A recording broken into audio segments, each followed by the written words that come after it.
வணக்கம் மேடம். வணக்கம்மா, உங்க பேர் சொல்லுங்க, எங்க இருந்து பேசுறீங்க? நான் கல்லிடைக்குறிச்சியில இருந்து பேசுறேன். என் பெயர் பூவம்மாள். மருத்துவர்கிட்ட உங்களுடைய சந்தேகத்தை தொடர்ந்து கேளுங்கம்மா. அம்மா வணக்கம். வணக்கம் மேடம். சொல்லுங்கம்மா. எனக்கு இப்போ ஒரு 1 இயரா குதிகால் வலி, அதுக்கப்புறமா கால் மேலேயும் வலி இருக்கு. சரிங்க. முட்டுக்காலும் வலி இருக்கு. இது டெலிவரி அப்போ ஆரம்பிச்சது. வீக்கம் இருக்கு, அடிக்கடி வீக்கம் இருக்கு. நிறைய ஹாஸ்பிட்டல்ல அப்பப்போ மாத்திரை மருந்து வாங்கி சாப்பிட்டுக்கிறேன். அந்த வலி மட்டும் கேட்டுது. ஆனா கால் வீக்கம் இருக்கு, அதிகமா படபடப்பா வருது. டென்ஷனும் ஓவர் டென்ஷனாவும் இருக்கு. உப்பு டேஸ்ட்ல ஏதாவது வித்தியாசம் தெரிஞ்சிட்டு இருக்காமா சாப்பிடும் போது?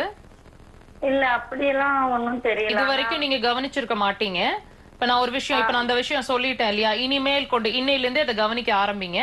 இப்போ நம்ம வீட்டுல 4 பேர் இருக்காங்க அப்படின்னா, நமக்கு மட்டுமே, உங்களுக்கு மட்டுமே உப்பு குறைச்சலாவோ கூடுதலாவோ சாப்பாட்டுல தெரியும். மத்த